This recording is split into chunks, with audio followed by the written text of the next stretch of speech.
पर पता की आंदे नमाजी परहेजी बंदा आंदा है मौलवी साहब की करिए।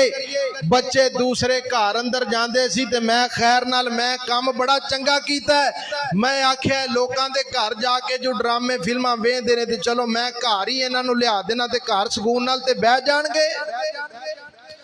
अल्लाह अकबर अल्लाह शैतानिया अल्लाह सोनिया जिस आले दे अंदर फिल्मां वेखियां जान, जिस आले दे अंदर ड्रामे वेखे जान, जिस आले दे अंदरों गाने सुने जान सोनिया अल्लाह अकबर अल्लाह गौर कर दे जाना जरा।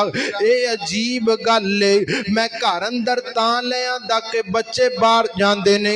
कितनी अजीब गल है, गाना भी सुनो नाल नमाज़ां भी पढ़ी जाओ। है कितनी अजीब गल है, फिल्मां भी वेखी जाओ ते नाल नमाज़ां भी पढ़ी जाओ। कितनी अजीब गल है, एक ड्रामा वेखिया ते बाद अंदर उठ के नमाज पढ़ लई। कितनी अजीब गल है सोनिया, नाल नाल फिल्मां भी चलदियां ने, नाल नाल नमाज़ां भी पढ़ी जाने। अल्लाह पाक दे नबी ने फरमाया, अल्लाह पाक फरमांदे ने फरमाया नमाज बंदे नूं बेहयाई ते बुरे कम्मां तो रोक दिए। अल्लाह अकबर अल्लाह एक ऐसी साडी नमाज साडे कोलों अज तक एक कन्ना दा जिन्हों असी सरूर समझने ये असी छड़ नहीं सके सोने। अल्लाह अकबर।